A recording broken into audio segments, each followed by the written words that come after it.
হতাশা কখনো মুমিনদেরকে গ্রাস করতে পারবে না।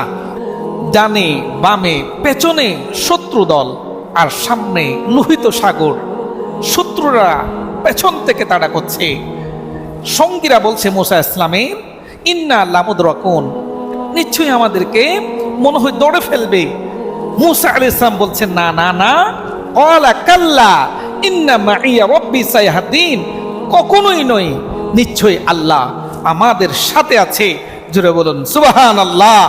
যে আল্লাহ রাব্বুল আলামিন মুসা আলাইহিস সালামকে সেই লোহিত সাগরের মধ্যে যখন সমস্ত রাস্তা বন্ধ হয়ে গেছে, নতুন রাস্তা তৈরি করে দিতে পেরেছে, সেই মহান আল্লাহ আপনার আমার দুঃখের সময় নতুন রাস্তা তৈরি করে দিতে পারেন ইনশাআল্লাহ। আমাদেরকে ভরসা করতে হবে কার উপরে? আল্লাহর উপরে ভরসা করতে হবে। আমরা তো আজকে সামান্য টুকুর মধ্যে আমরা হতাশায় ভেঙে পড়ি।